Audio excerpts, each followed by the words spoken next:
Assalamu alaikum, Sister Ruba Kawar. Thank you for accepting our invitation. Very happy to have you with us. I want to start with who is Ruba Kawar and can you tell us briefly about your life?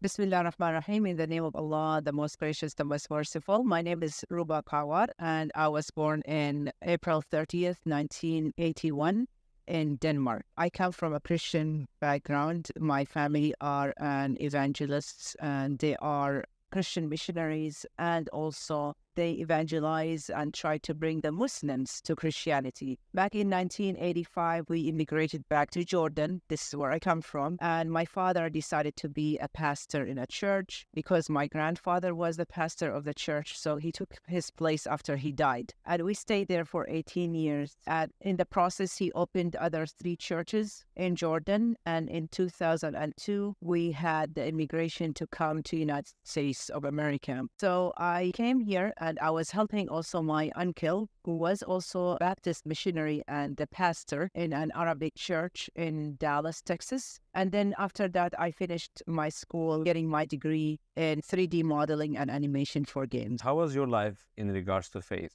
What were you believing in? I was very religious because I was raised in a religious home. We were like living in a church because the first floor was the church. We were literally living on the second floor of the church. And so anything that happened in the church, we could hear it even upstairs because we have the microphones and everything. So we were like completely involved in the religious practices and all that. Alhamdulillah, I know all the Bible from the beginning until the end. I also studied many of the courses in the theology school and in the university. I was doing my master's degree in theology and missiology, means how to be a missionary, how to go and tell Muslims about Christ and about Christianity. Can you tell us about your life as a Christian? SubhanAllah, I was just like a very devoted Christian.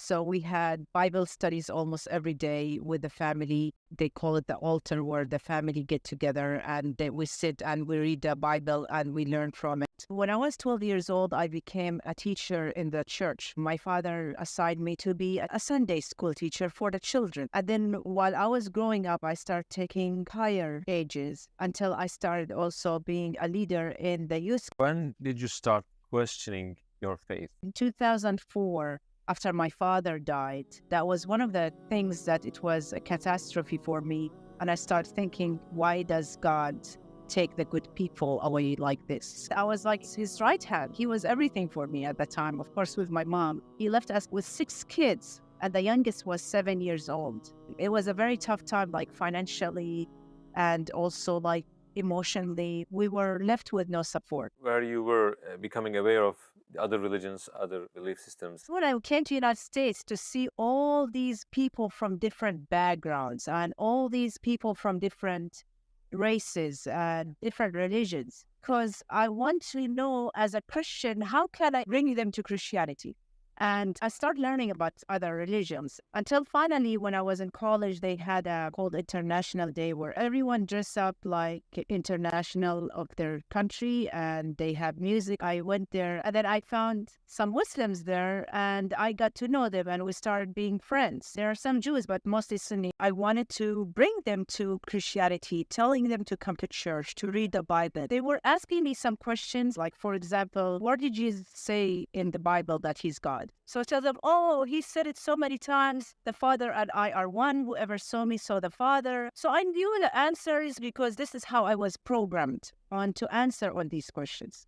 And then they say, well, how can Jesus die for our sins? I would just answer them because the way I was trained to be answered. But when I go home, I start thinking like, okay, you know what? What they're asking me is really makes sense. I really need to understand, am I really teaching and preaching what I really believe in, or does it really make any sense? So I started reading the Al-Baqarah and then Al-Imran. I got so connected to it because it talks a lot about Jesus. And that's something that I'm like, you know what? If Jesus wasn't in the Quran, I probably never believed in the Quran or in Islam. But that was something that really connected me to the Quran, was like, I wanted to know where Jesus is in the Quran. So I finished Al-Imran and then I got to Al-Ma'idah. And every day I read about the Quran, I feel something different. I feel something changes in me. I feel so much connection. Every time I want to put the Quran down and say, okay, I'm not going to read it,